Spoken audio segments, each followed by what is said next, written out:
Fidèles téléspectateurs de EVI TV, nous voici une fois de plus devant vous pour vous servir, comme nous en avons l'habitude.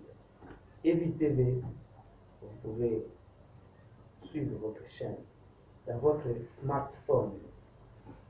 Vous pouvez nous suivre dans vos ordinateurs, dans des Smart TV.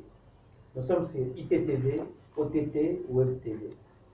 Téléchargez l'application EVI TV dans les App Store de vos smartphones, Play Store, Amazon App Store, App Gallery, Palm Store et tant d'autres. Nous vous servons de la manière dont nous pouvons. N'oubliez pas de soutenir la chaîne parce que les médias nous demandent suffisamment de moyens. Nous venons vous servir comme d'habitude dans cette émission Plateau du Savoir, un nouveau numéro pour commenter l'actualité. Je ne vais pas être seul. Nous avons l'habitué de cette émission qui est Maître Richard Bondo.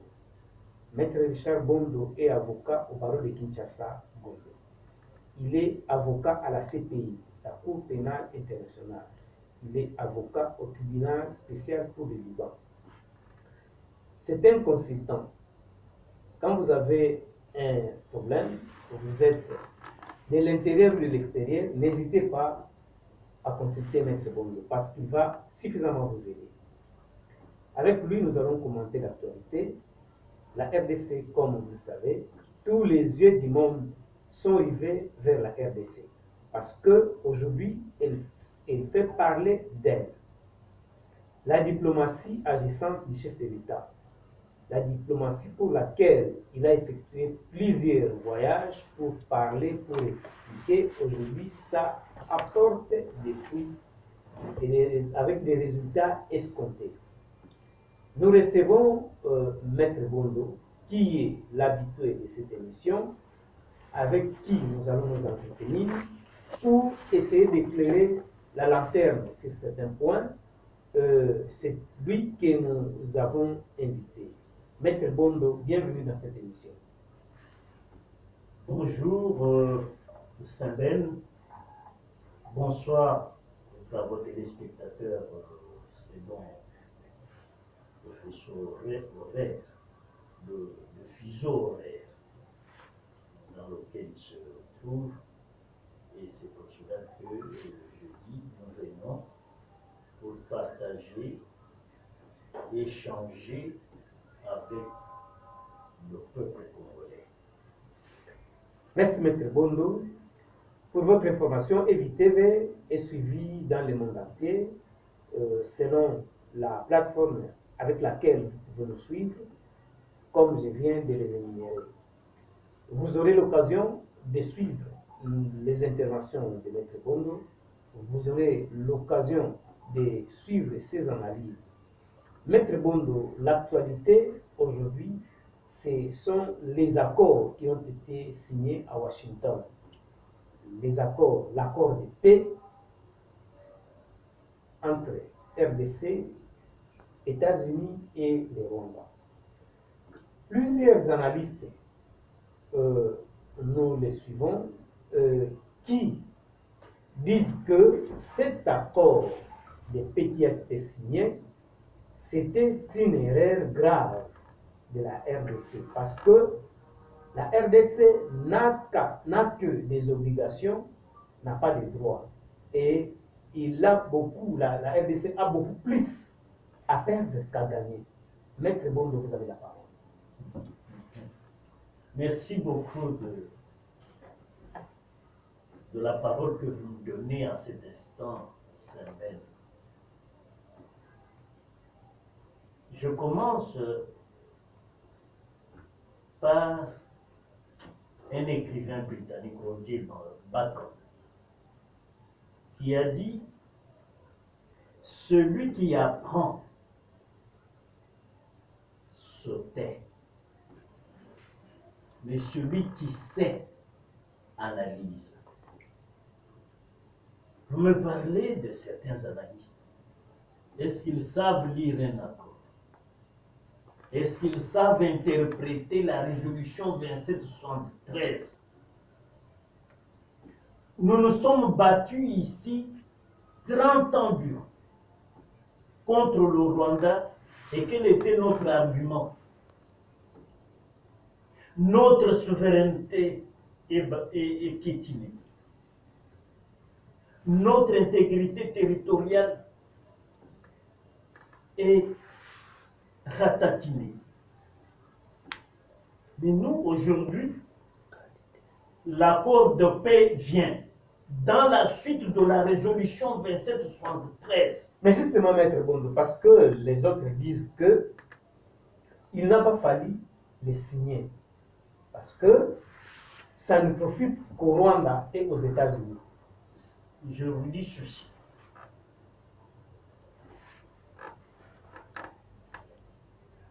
Nous signons cet accord avec le Rwanda, avec comme témoin la première puissance mondiale. Et vous verrez, vous découvrez aujourd'hui que Kagame l'a signé à son corps défendant. Donc, malgré lui, Kagame devient grincheux. Il se lamente. Il est allé jusqu'à traiter les sanctions américaines de bêtes, de stupidité.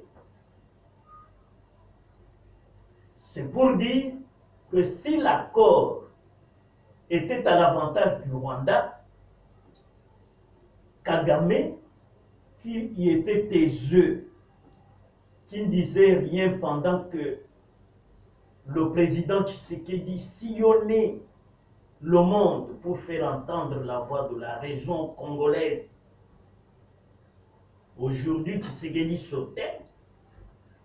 C'est Kagame qui pleurniche, qui parle même aux passants, qui n'ont aucune décision. Il commence à parler aux irresponsables. Mais est-ce que, Maître Richard Bondo, ce n'est pas une ruse de la part de Kagame?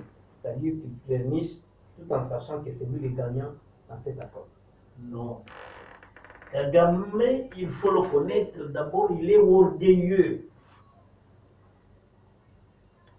Et c'est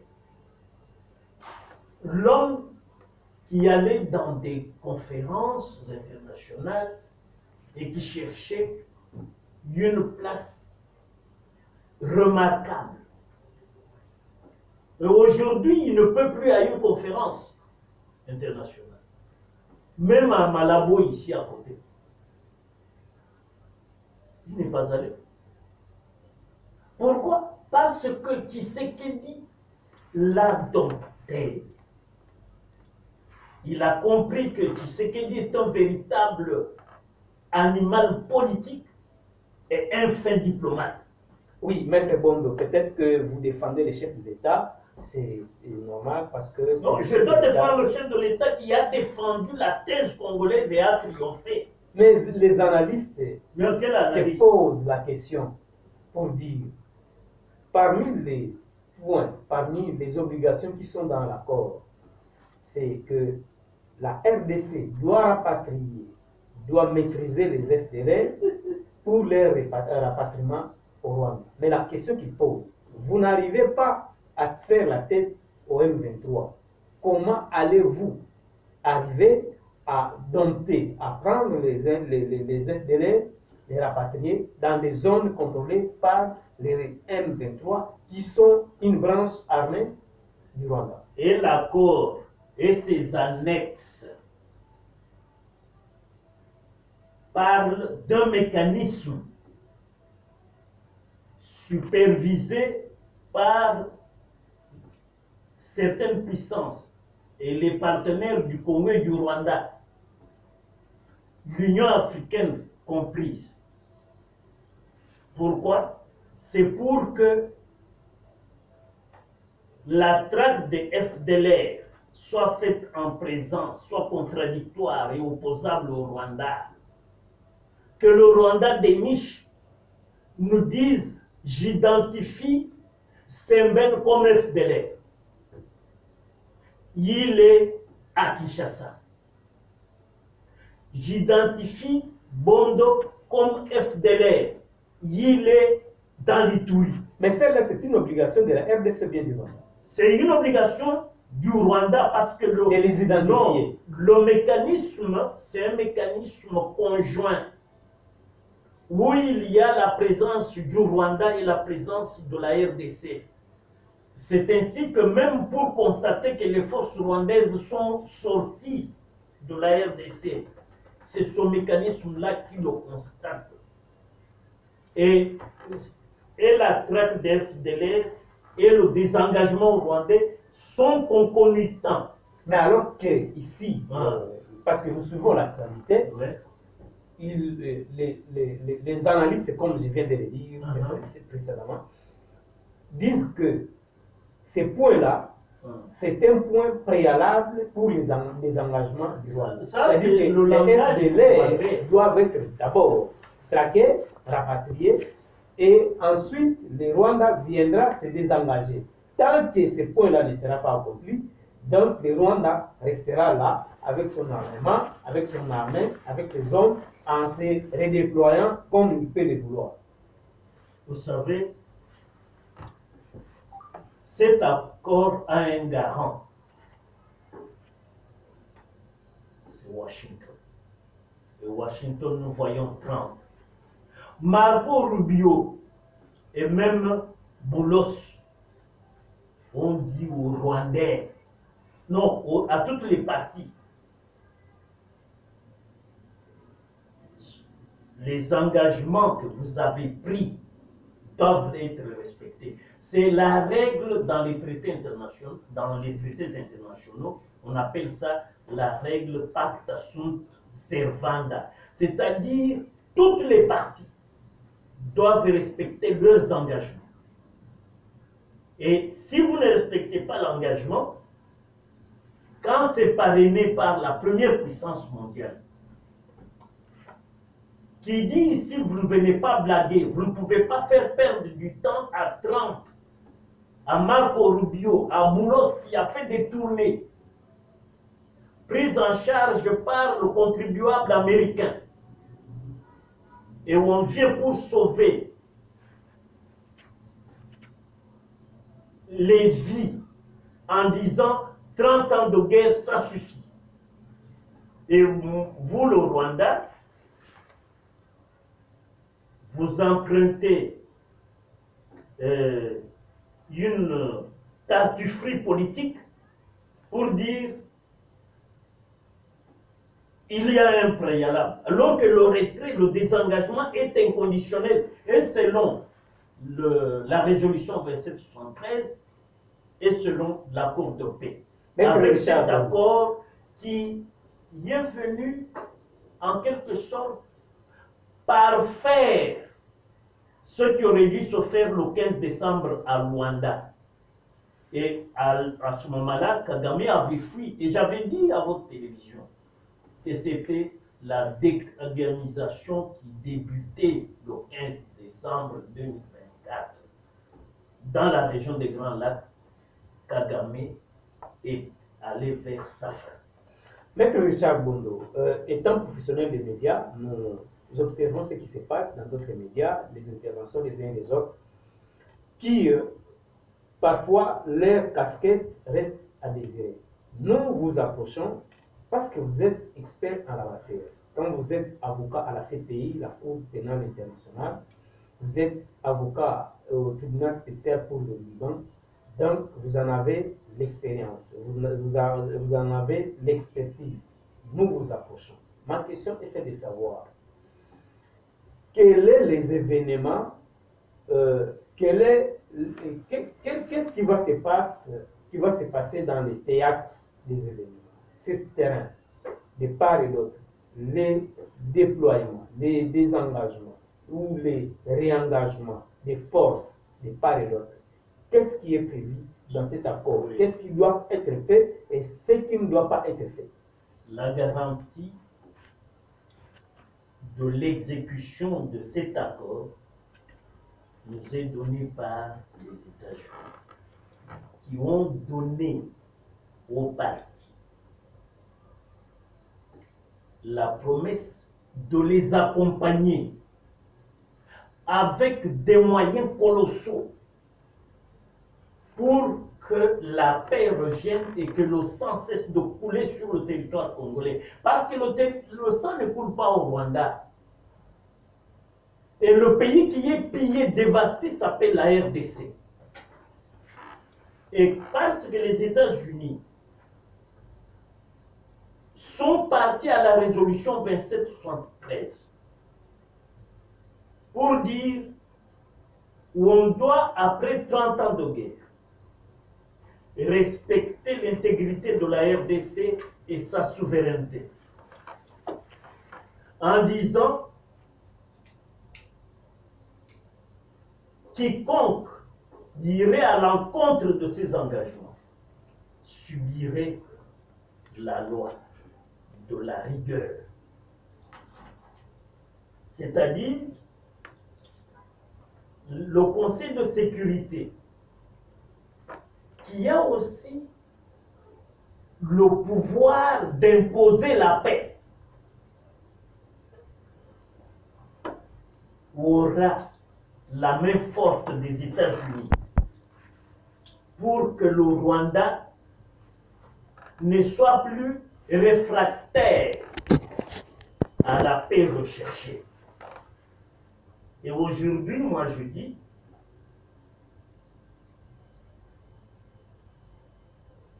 parce que les États-Unis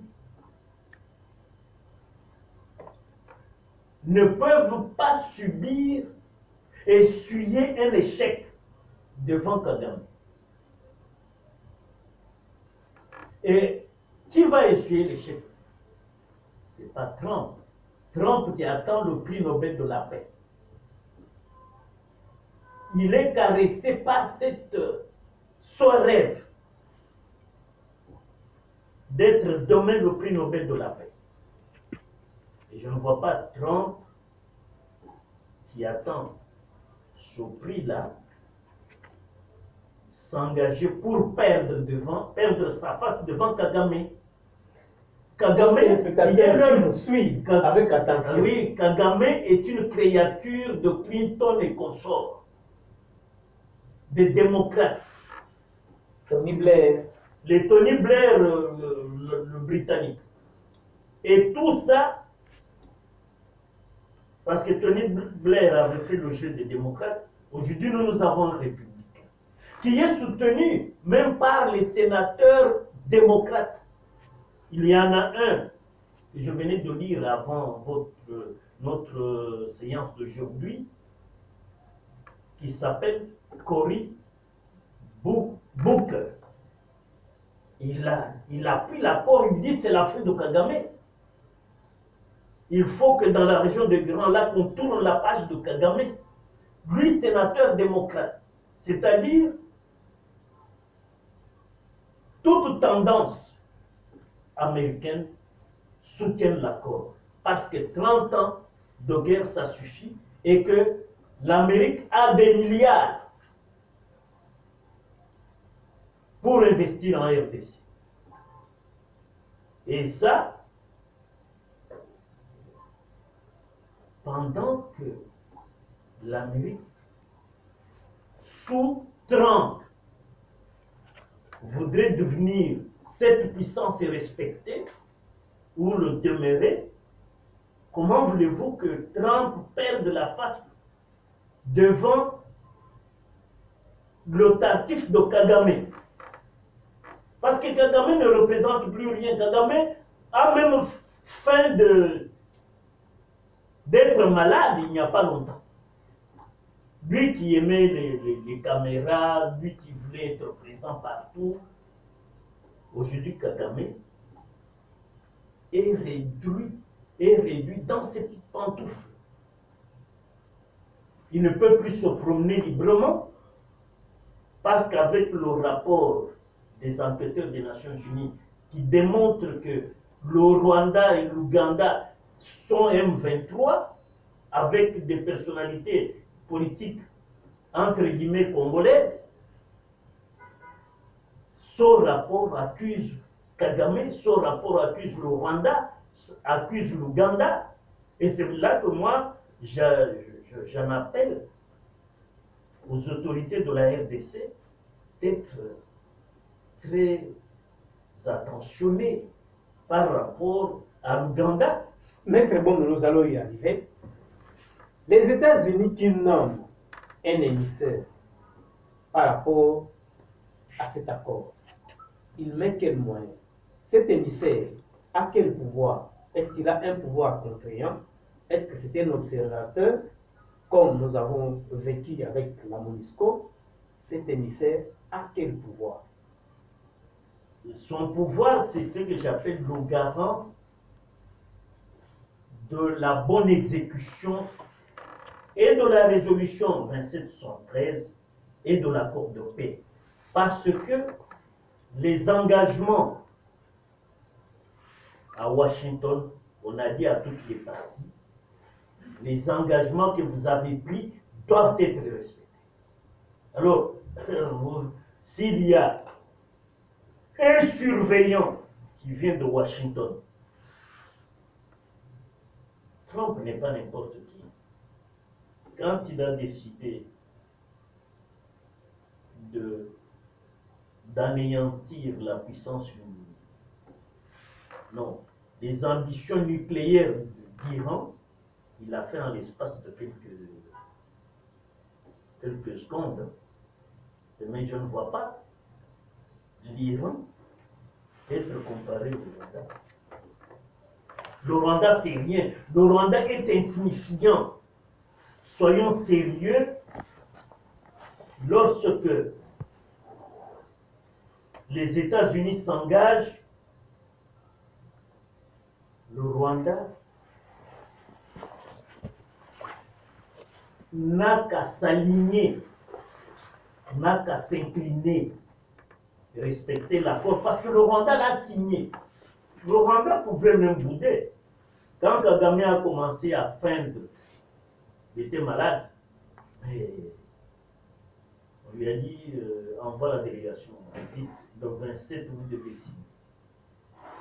Olivier Nduhungirehe a été à Washington. Il a signé avec un combat, ce qui veut dire que ce que veut l'Amérique, le Rwanda ne peut le contester. Et le Rwanda de Kagame, en difficulté, pays pauvre, très endetté, aujourd'hui incapable de payer ses fonctionnaires, bourse des étudiants coupée, qui demande à serrer de la ceinture à son peuple, c'est ce Rwanda-là qui va faire face à l'Amérique. L'Amérique veut investir des milliards en RDC. Hein? Non, moi Kagame, je ne retire pas mes forces, je demeure au Congo pour semer l'insécurité, là où l'Amérique voudrait investir. Non, ça c'est défier l'Amérique, on ne défie pas les États-Unis. Qui a défié les États-Unis? Et qui a réussi? Maître Richard Bongo, j'ai posé la question parce que nous avons suivi la communication des chargés, des porte-parole des M23, qui a déploré les déploiements de l'armement de la RDC et des hommes qui se déploient dans les zones que eux occupent, les zones frontalières aux zones qu'ils occupent. Ils disent qu'il y a un déploiement de l'armée burundaise et il y a les partenaires de la RDC qui se déploient sur le terrain et disent que sont respectueux des accords. Et ils disent que le gouvernement congolais n'a jamais respecté les accords. Est-ce que lui qui dit que ça c'est piétiner l'accord de pourparlers de Doha, donc ces réserves les droits peut-être disaient de leur force pour se repositionner, qu'est-ce qui va arriver? Vous savez, en 2013, avant que Clinton ne demande à Kagame de retirer ses troupes, James Kabarebe avait dit que le Congo n'a pas d'armée. Cette armée est incapable de tuer un rat. Ça, c'est James Kabarebe. Aujourd'hui, Le Rwanda maintenant pense que nous avons des commandos, reconnaît la force de l'armée congolaise aujourd'hui. Nous sommes chez nous, nous n'avons jamais attaqué le Rwanda. Ces forces que nous les déployons à l'intérieur de nos frontières. Ils affirment même, c'est un aveu, parce que cet aveu va coûter cher à Kagame. Quand ils affirment qu'ils sont dans les positions qu'ils occupent, mais vous occupez où? Chez vous, chez nous. C'est un aveu. Et en tant que rebelle. Non. Le M23 est rwandais. Les enquêteurs le disent. Les autres qui ont le masque congolais là, c'est une création rwandaise. Pourquoi? Parce que aujourd'hui là, vous avez appris qu'on cherche à virer Nanga et que l'affaire soit commandée par un certain Kundabatoire d'Autrice mémoire. Donc, Rwandais. Sergent de l'armée rwandaise, général de l'armée congolaise. Nommé par Kabila. Leur frère rwandais. Et si ça ne dépendait que de moi, la Cour constitutionnelle devrait annuler tous les mandats électifs de Kabila. Pourquoi? Parce que l'article 10 bis de la loi électorale dit, même si on découvre une cause d'inéligibilité après, le tribunal compétent du contentieux électoral devra annuler les élections. Mais avant qu'on arrive, Maître Bondo, les experts des Nations Unies ont eu les rapports faisant état que les M23, c'est une armée rwandaise. Rwandaise, c'est une au Congo. Et tu sais ce qu'il a dit. Et nous, les Congolais ne se sont pas arrêtés là. Ils ont dit qu'il n'y a pas que des Rwandais, il y a aussi des Ougandais dans l'armée des M23. Donc, ici, nous pouvons comprendre que de tous ces trois pays-là, Ouganda, Burundi et le Rwanda, seul le Burundi, qui n'est pas cité, d'inquiéter le Congo. Oui, le Burundi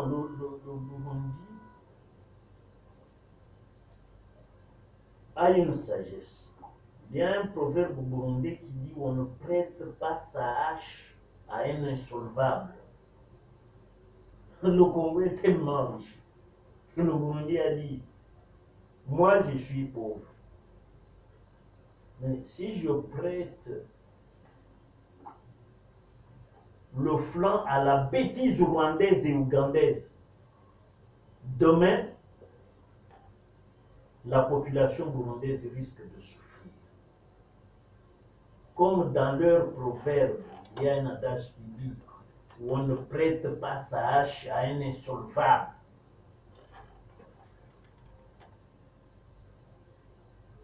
Je soutiens la thèse congolaise. Je marche avec le Congo. Et c'est comme ça que le Burundi est avec nous. Et c'est un visiteur ou un invité pour nous bienvenu. Et c'est un invité crédible. Qui n'est pas sérieux. Qui n'est pas versatile. Très sérieux, crédible et respectable. Maître Bondo, dans les rapports des experts des Nations Unies, les chefs d'état-major de l'armée ougandaise qui venait d'être reçu par les chefs de l'État congolais, oui, une erreur. Il a nié, il dit que si l'Ouganda était dans cette aventure-là, il serait déjà arrivé à Kinshasa. Donc ils auraient déjà terminé avec ces régimes. Sous Kabila, il serait arrivé. Parce qu'ils étaient déjà ici. Sous Kabila, Kabila était leur représentant. Donc, vous vous rappelez qu'ils avaient déjà signé des accords pour que les forces de renseignement, les services de renseignement, sillonnent toute la République sans obstacle. Et ça, ils étaient déjà ici. Mais c'est l'avènement de Tshisekedi, Félix Antoine, qui les a fait partir. Et cette déclaration, c'est un regret de dire, ah, comment le Congo a pu élire un président capable de nous chasser du territoire congolais. Donc ils sont déjà partis, ils ne reviendraient plus. L'Ouganda est là dans le cadre de la mutualisation en laquelle moi je ne crois pas. Mais dans la partie orientale, ils sont incapables de déranger le général Luboya. Ils sont incapables de faire quoi que ce soit à Butembo, Beni, l'armée ougandaise. Mais nous allons la chasser. Parce que quand le Rwanda, le porte-parole de M23, qui est rwandais, vous dit que nous avons maintenant des troupes, c'est parce que l'armée congolaise reprend son étoffe d'antan comme une forte armée au cœur de l'Afrique. Et nous allons faire voir à tous ces pays voisins qui pensaient que le Congo était un territoire conquis, ils seront désillusionnés d'ici là. Et ça commence déjà avec les pleurs du porte-parole. Ce porte-parole-là dit, voilà, nous qui faisions la loi au Congo, nous sommes maintenant des renégats.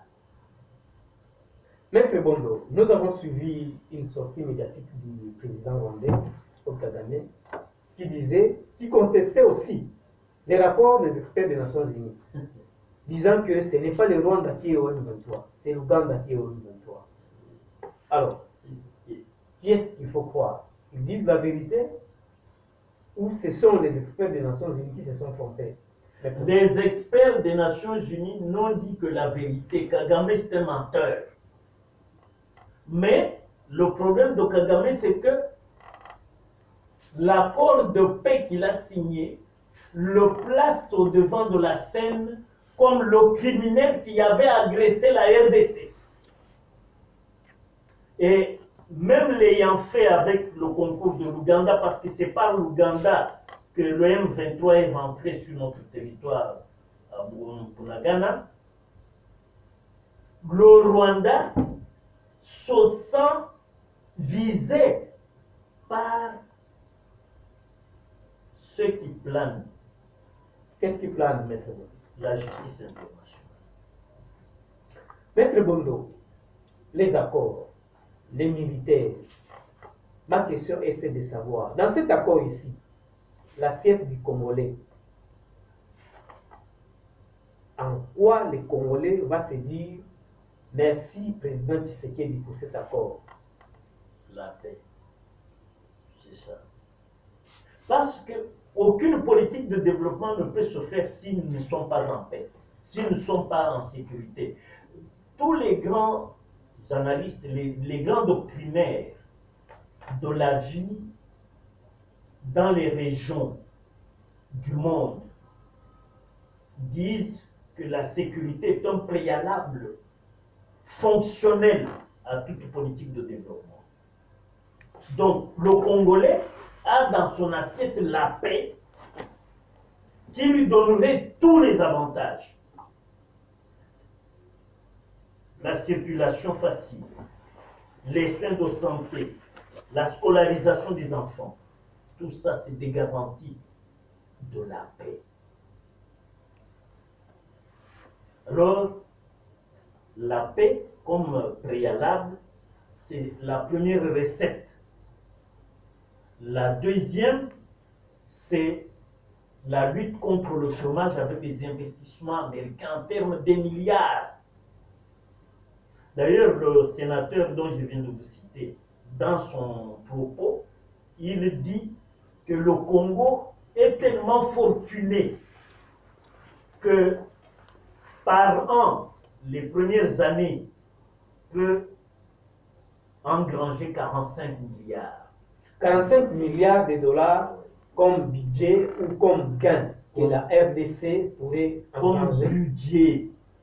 Comme budget qu'elle pourrait mettre en place.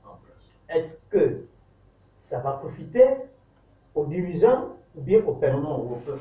Parce que si les détournements, on peut mettre même 500 milliards, mais si les détournements des biens publics par les dirigeants ne s'arrêtent pas, cela ne profitera qu'aux dirigeants qui vont continuer à construire des immeubles et qui le peuple va continuer à souffrir, manquant de l'eau potable, de l'électricité, des routes, ainsi de suite. Maître Bon.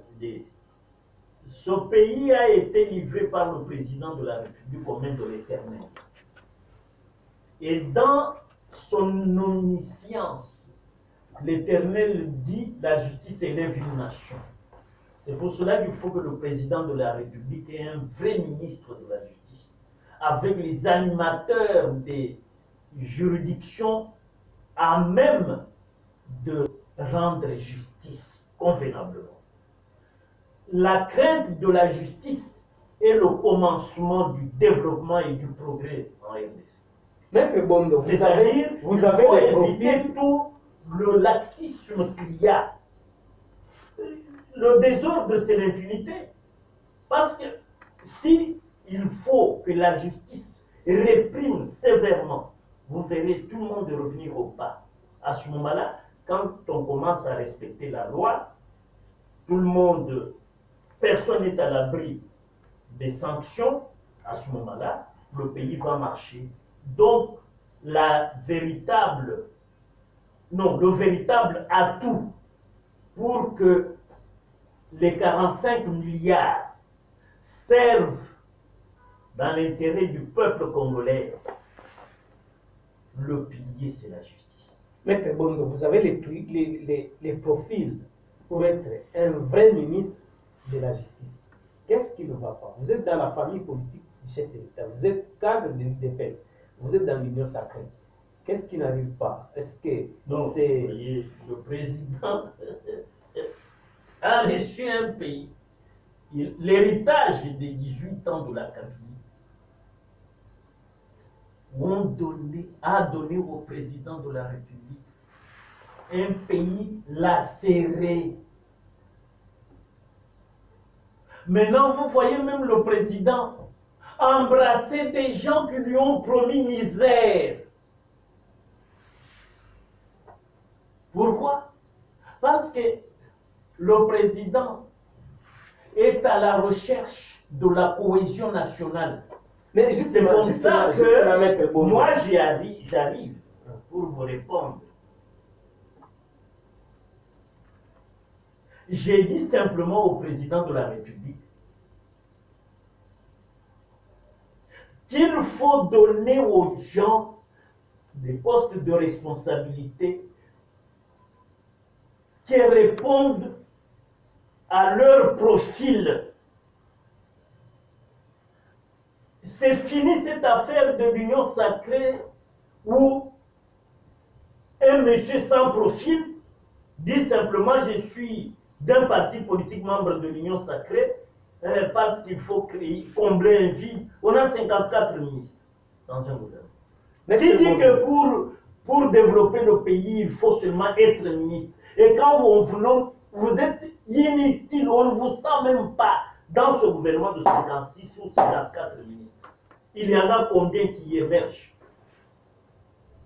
Il y en a combien qui travaillent? Mais moi, j'ai pris en compter peut-être 5, au maximum 6. Maître Bondo, pourquoi les chefs de l'État ne jetteraient-ils pas son dévolu à votre personne? Nous avons vu Madame Non, je ne peux pas plaider. Vous avez vu Madame Kaikwamba. Nous avons vu Madame Kaikwamba qui, peut-être, les générations futures reconnaîtront les efforts que cette brave dame a fait pour ce pays.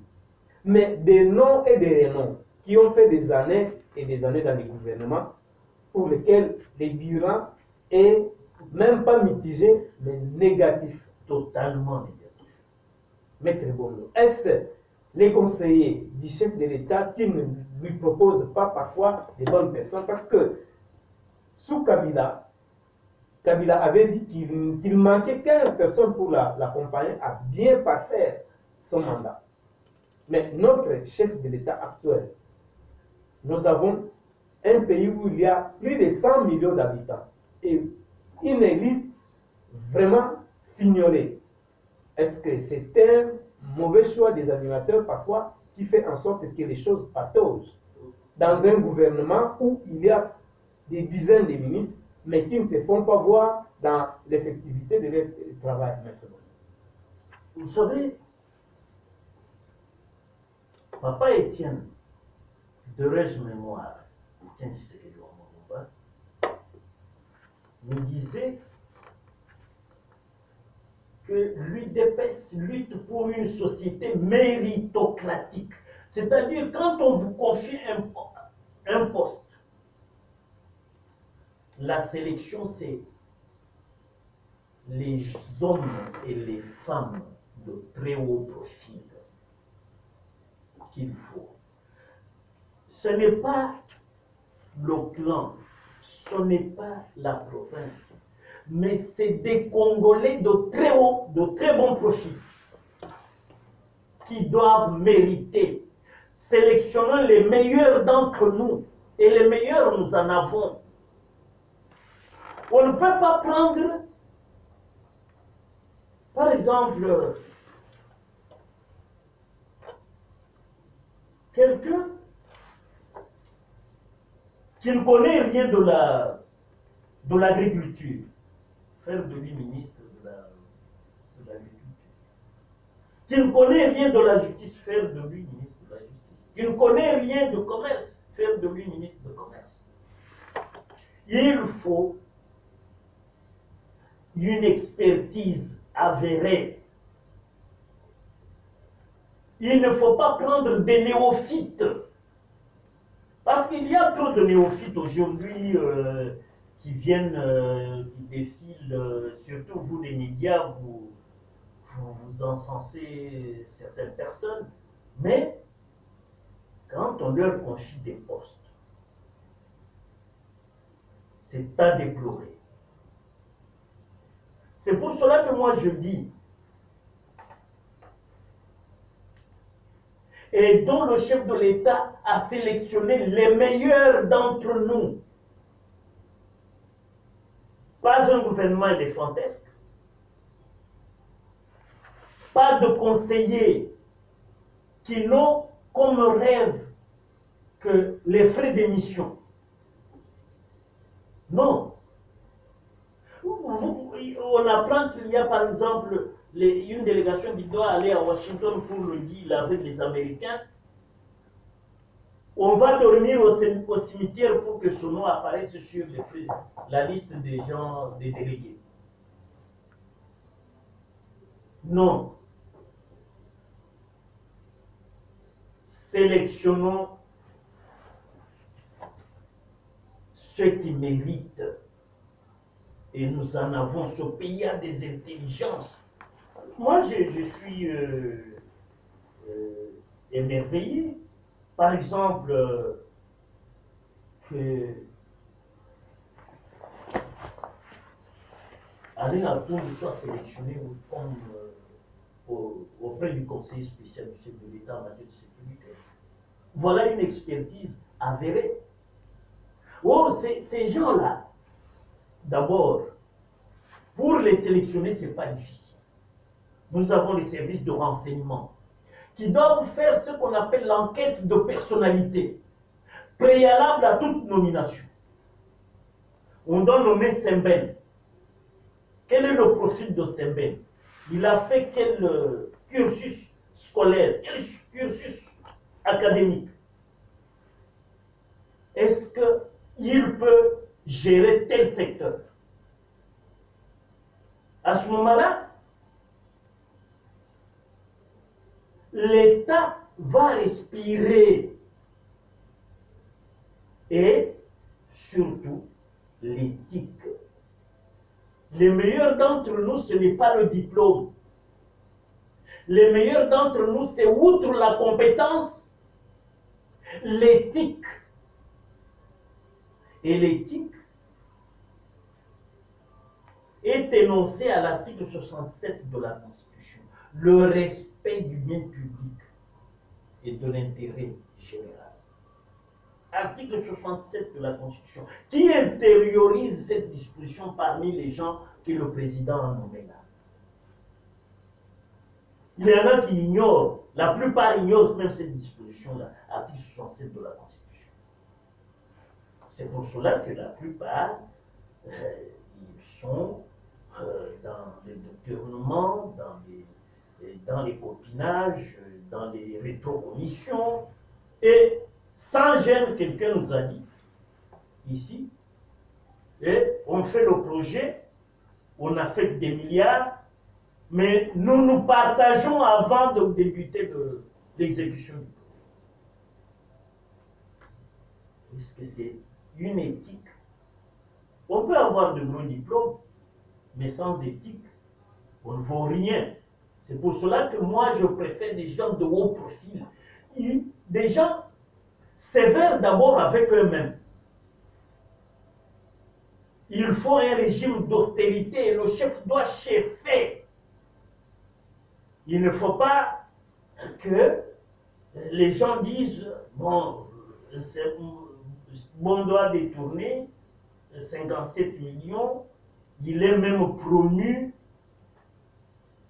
président de l'Assemblée nationale, donc moi, c'est bien, là où l'on me met, en tout cas, je me sers, parce que je sais que même si on m'arrête, on trouvera une formule pour me libérer, et puis je reviendrai plus fort après. Et on va vous appeler Préso, comme les Kinois aiment le dire, Préso, Yokaka, Yondé, tout ça. Et voilà le type, le profil des gens qui sont dans le casting. Mais est-ce à ce niveau-là, Maître Bondo, est-ce c'est une politique dissuasive contre les antivaleurs? Non, je crois que maintenant, hein, le président doit être sévère. Quiconque vole $1, non, les soupçons de vol virés. Mais Maître Bondo, comme on en est encore, comment se fait-il que tous ces ministres, tous ces mandataires publics qui ont une vie en rose, qui sont bien payés, qui sont mis dans de bonnes conditions, ne se gênent pas de voler au regard de ceux-là qui gagnent leur vie modestement, mais qui sont intègres? Qu'est-ce qui fait que cette habitude de voler, de détourner, ne soit pas découragée et que ça s'amplifie davantage? C'est la justice. Il faut donner la justice aux hommes de poigne. Il faut que la justice soit gérée par des gens, d'abord eux-mêmes sévères vis-à-vis de leur propre personne. Des gens capables de dire 1 plus 1 égale 2, ça ne change pas. Mais lorsqu'on a des gens capables de vous faire comprendre que 1 plus 1 égale 1,8, et ils arrivent même à vous démontrer comment l'autre 1 se rétrécit à 0,8. Des gens pareils n'ont aucune éthique parce qu'ils sont malhonnêtes, ils ne sont pas probes.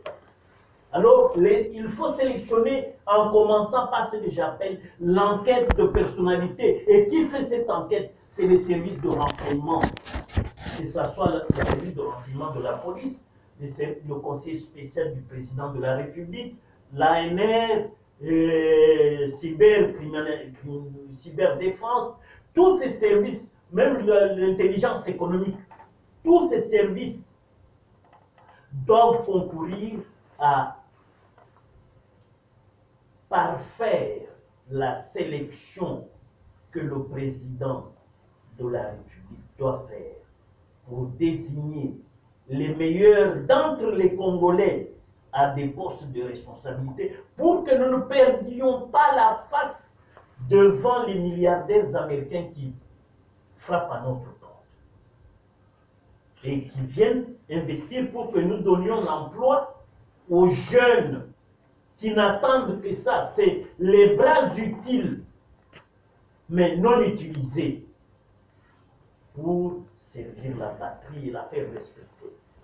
Maître Bondo, l'actualité, les gouverneurs du Haut-Katanga, Jacques Yabula, a été rappelé à Kinshasa pour un entretien. Qu'est-ce que ça vous dit? Moi, je crois que Yabula, pour avoir soutenu Kabila et Katumbi, a marché sur les articles 63 et 64 de la Constitution. Mais Maître Bondo, il faut demander à l'Assemblée provinciale de le déchoir. Est-ce qu'il a mal fait s'il conseille? Je vous dis ceci. Attendez, Maître Bondo, vous allez expliquer. Est-ce que c'est un crime? Est-ce que c'est un mal quand il dit que Kabila et Nanga devraient être traités comme des fils maison et que le linge sale pouvait se laver en famille? Est-ce que c'était mal qu'il aurait commis? Le carnage de Goma peut-il lui dire quelque chose? Perpétré par Nang et Kabila. Parce que Nang, c'est la créature de Kabila. Kabila est le véritable commanditaire de AFC M23. Donc, Kabila, par-dessus tout, Rwandais, qui instrumentalise Nanga, une marionnette, traître à la patrie. C'est l'éloge. Non. C'est une banalisation du crime dans le chef de ce garçon-là, le gouverneur du Haut-Katanga. Il faut qu'il démissionne. Il faut le forcer à démissionner et le traduire en justice. Il y aura, pourquoi? Je vais vous lire. Article 63. Tout Congolais a le droit et le devoir sacré de défendre le pays et son intégrité territoriale face à une menace ou à une agression extérieure. Le M23, armée rwandaise, ce n'est pas une agression extérieure. Et le dernier alinéa dit ceci, de l'article 63. Toute autorité nationale, provinciale, lui qui aboule est une autorité provinciale, a le devoir de sauvegarder l'unité de la République et l'intégrité de son territoire sous peine de haute trahison. Et maintenant, ce qu'il a dit, c'était un ralliement tacite. Non, il est M23. Parce que quand il dit Nanga et Kabila, qu'on connaît sous la botte de Kagame, rwandais, Kabila lui-même rwandais, qui exécute les ordres de son maître, Kagame. Et Kabila a créé Nanga. Lui le sait. Kabila le sait. Et Kabila nous dit, le Rwandais, Kabila et Nanga sont des fils, oui, fils ou peut-être Rwandais. Fils du grand Katanga. Bon, Nanga devient Katanga. Ni Kabila devient Katanga. Par quel lien? Parce que Kabila n'a aucune goutte de sang du Congo. C'est connu. Ce n'est plus un secret pour personne. Et ça, ce n'est pas le langage de l'UDPS. Parce que depuis toujours, Kabila était connu. Non. Est-ce qu'un Rwanda est de l'UDPS? Parce que le lendemain de la désignation à l'Union africaine de Kabila, Omo Galiema, désigné comme président de la République après l'assassinat de Mzee. Ngwanda dit, c'est lui qui vient d'être désigné président de la République et le fils d'Adrien Kanambe. Il n'est pas congolais. Ngwanda était de l'UDPS. Moi, j'avais pris acte pour dire donnons le temps au temps. Nous découvrirons qui est ce garçon. Et le temps nous a donné la vérité, nous a révélé la vérité. Kabila est rwandais.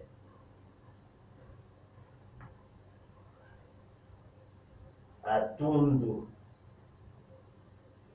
a dit que le garçon avait fait ses premiers pas au FPR en Ouganda. Donc il était dans la ceinture de Kagame avec James Kabarebe. Donc, Kabila, comment Kaboul peut dans sa cervelle-là oser nous faire croire que Kabila est fils, Nang fils congolais? Vous vous moquez du peuple ou quoi? C'est ça la haute trahison. C'est l'article 63, dernier alinéa. Mais alors à l'article 64 de la Constitution, hein? Que veulent faire les Nang et Kabila? Renverser le régime constitutionnel. Mais écoutez ce que dit l'article 64, dernière alinéa. Toute tentative de renversement du régime constitutionnel constitue une infraction imprescriptible. C'est-à-dire sans délai. Ça ne peut pas dire, oh, maintenant l'infraction est prescrite. Non. Le jour où on t'arrête jusqu'à la fin de ta vie, donc elle ne se prescrit qu'à la fin de ta vie. Contre la nation, une infraction imprescriptible contre la nation et l'État. Et ces Nanga et Kabila ne pourraient-ils pas amnistier? Ils ne peuvent pas, parce que l'infraction est imprescriptible. On ne peut pas amnistier pour une infraction imprescriptible. Parce elle te suit jusqu'à la fin de ta vie. C'est quand tu meurs que les poursuites sont éteintes. Sinon, les poursuites sont ouvertes. Tu ne peux pas dire, oh, j'ai passé 10 ans à l'étranger, quand je rentre maintenant, c'est prescrit, donc on ne peut plus me poursuivre. Non, tant que tu vis, si on t'attrape ici au Congo, tu passes. Et eux là, avec les crimes contre l'humanité qui sont commis, Kabila et Nanga, c'est soit le tribunal spécial, pénal spécial pour la RDC que nous allons mettre en place avec, dans nos accords avec le Conseil de sécurité, on va s'entendre pour que le gouvernement et le Conseil de sécurité mettent en place ce tribunal. Et je crois qu'à ce tribunal-là, je pourrais être même le procureur. Et là, on verra. On va poursuivre tous ces malfrats, ces criminels qui ont semé mort et désolation dans notre pays, crimes contre l'humanité, crimes de guerre et même de génocide. Parce que vous vous rappelez, quand l'AFDEL fait sa marche vers Kinshasa, à Tingi-Tingi, l'AFDEL a décimé 200 000 Bantous. 200 000 Bantous. Et je me rappelle Emma Bonino, commissaire européenne, je crois qu'elle était chargée des questions des droits de l'homme, a dit, prenez le Luxembourg, 200 000 habitants. Qu'un bon matin, il n'y a plus de vie. Ce n'est pas un génocide. Emma Bonino. Nous sommes en 97. Maître Richard Bondo, nous évoluons. Nous avons vu des politiciens dans ces pays qui ont promis au président Félix qu'ils rendront ces pays invivables. Oui. Ils mettront du feu dans ces pays. Dont nous l'avons vécu, le sang a coulé à flot. Maître Bondo, ma question est celle de savoir, la rencontre Fayulu Tshisekedi Muzito Tshisekedi, à quoi ça rime? Est-ce l'un des pourrait être nommé Premier ministre pour un gouvernement de large union nationale?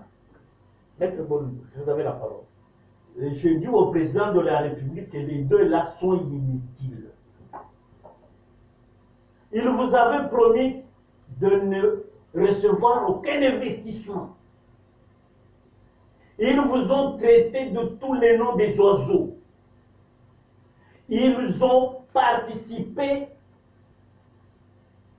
à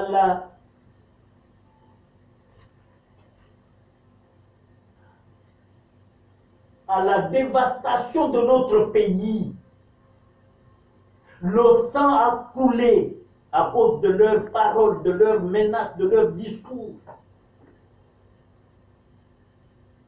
On a occasionné des divorces. Vous n'êtes pas de Bandundu, vous êtes du Kassai, vous avez épousé dans le Bandundu, vous êtes frère de Tshisekedi ou sœur de Tshisekedi, divorcé.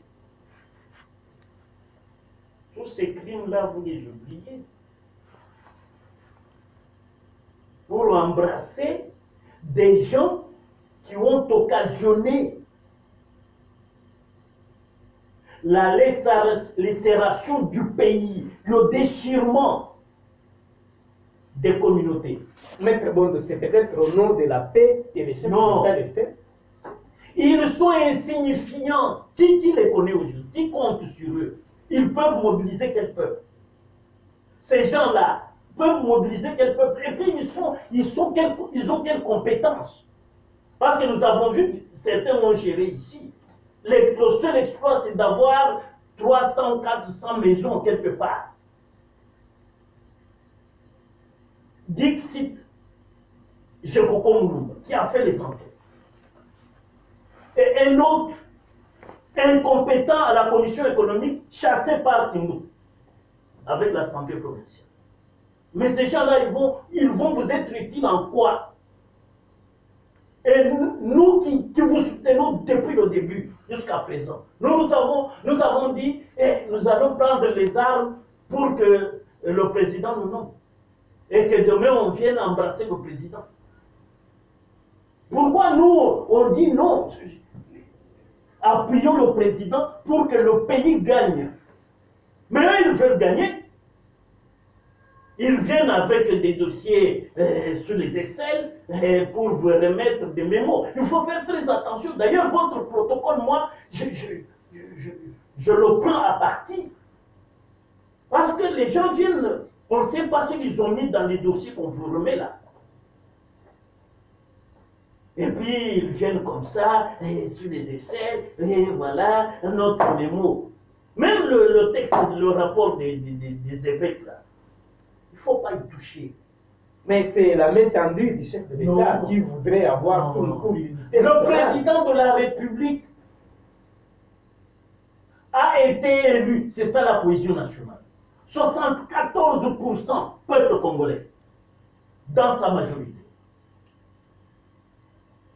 Et puis, vous allez chercher le dialogue avec qui? Le dialogue est institutionnel, il y a les deux chambres du Parlement, il y a le gouvernement, il y a les cours et tribunaux. Quand il y a des litiges, les tribunaux sont là pour dire, rendre justice. Ce qu'il faut, c'est que nous ayons un bon ministre de la Justice, que nous ayons les animateurs des cours et tribunaux à la hauteur des enjeux, c'est-à-dire des gens conscients avec une éthique indiscutable. Et puis, les députés ou les parlementaires conscients du destin du Congo. Et le gouvernement qui gère à bon escient. Dès qu'on a ça, c'est ça le dialogue. Le dialogue est institutionnel. Le dialogue ne doit pas, un bon matin, moi je prends les armes, je dis non, je vais provoquer un dialogue avec le président de la République. Non, non. Ça, c'est banaliser le crime, encourager le mal, éloge aux criminels. Non. Nous ne sommes pas d'accord. Le dialogue, d'ailleurs, le dialogue là n'aura pas lieu. Parce que le président écoute son peuple. nous qui côtoyons le peuple, nous qui sommes dans les bus, dans les Wenze, dans les endroits fréquentés par la masse se dit, hein, président Fachi, nous l'avons élu. Et bien élu, il n'a pas triché. Ces gens-là ne représentent rien. Ils n'ont pas été élus. Il y en a qui disaient n'allez pas aux élections. Ils empêchent leurs électeurs. Mais les électeurs, eux-mêmes, ils sont partis. Ils ont été battus. C'est pour dire qu'ils sont insignifiants. Je ne vois pas qu'est-ce qu'ils peuvent apporter au président de la République. Le président a été massivement élu. Et c'est pour cela que même Trump l'appelle le président le plus respecté. Il l'a dit, répondant à une journaliste d'origine angolaise. Le président très respectable. Alors, ce président-là, il y a des présidents qui ont sémé mort et désolation ici, qui ont divisé les familles, qui ont lacéré toute la République et qui croyaient réussir. Maintenant, ils ont échoué. Parce qu'avec le peuple, le président s'est appuyé sur le peuple pour les anéantir tous. Et au moment où vous avez gagné, pourquoi vous allez les embrasser? Et nous qui vous avons soutenus, pourquoi nous laisser sur le pavé? Et surtout que nous sommes compétents et nous avons une culture très développée. Donc nous on a une culture, pas seulement je suis juriste diplômé, non, nous on a une culture vaste. Et nous savons ce qu'on peut faire pour la République, comment faire décoller la République. Maître Richard Bondo, ces hommes-là existent. C'est ce qu'on appelle le reste. Les intelligences congolaises de haut profil, il y en a. Ce sont des gens que le président doit sélectionner. Et cette sélection, c'est une sélection naturelle. Maître Richard Bondo, nous avons fait le tour de l'actualité. Il y a beaucoup à dire, mais le temps qui nous a imparti est arrivé à terme. Nous avons parlé des accords de paix de Washington. Nous avons parlé des propos du président Kagame, du chef d'état-major de l'armée ougandaise.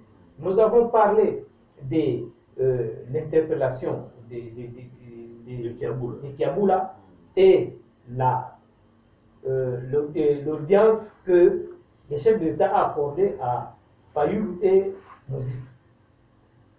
Comment vous concluez cet entretien que nous avons eu ces jours? Je conclus comme ceci, peuple congolais. L'accord de paix signé avec le Rwanda est une chance inespérée, mais qui nous a été offerte par la diplomatie agissante du président de la République avec son pilier, une dame combattante, Madame Wagner Kaykwamba Thérèse. Appuyons, accompagnons cet accord. Quand Takiabula, il doit démissionner parce qu'il a fait l'éloge aux criminels. Des gens qui ont tué à Goma, un carnage indicible, et à Bukavu. Dire qu'ils sont congolais, alors que les articles 63 et 64 démontrent qu'ils sont des criminels poursuivables de haute trahison. Et quant aux visiteurs indus du président de la République, leur insignifiance ne peut leur donner aucun crédit pour un poste quelconque, ni dans le gouvernement, ni dans les entreprises du portefeuille. Parce que les meilleurs des Congolais, conscients aimant la patrie. Nous sommes des milliers. Il faut sélectionner ses meilleurs enfants d'entre les milliers. J'ai dit, je vous remercie. Merci beaucoup, Maître Bondo. Vous avez été disponible pour répondre à nos questions. Nous vous remercions infiniment. C'est moi qui vous remercie, Sandel, pour la patrie. Merci. Fidèles téléspectateurs, nous sommes arrivés à la fin de cette émission. Notre mission est de vous servir, d'inviter les analystes qui ont une parole à placer sur d'autres paroles qui sont dites, qui amènent soit la diversion ou qui amènent les gens à réfléchir autrement de cette réalité que nous avons. Soutenez votre chaîne qui est EVTV. Vous avez les numéros qui sont affichés pour votre soutien. Il nous sera de grande utilité et nous vous en serions gré. Nous vous fixons rendez-vous pour un autre rendez-vous. N'oubliez pas de télécharger l'application EVTV sur Play Store, App Store, Amazon App Store, App Gallery et Palm Store et tant d'autres App Store que vous avez dans votre téléphone. Suivez-nous sur plusieurs plateformes de diffusion, là où vous allez suivre toute l'actualité et nos programmes. Nous vous sommes fidèles pour vous servir. Suivez-nous dans un prochain numéro que nous allons vous offrir incessamment. Nous vous fixons rendez-vous pour la prochaine fois. Ciao.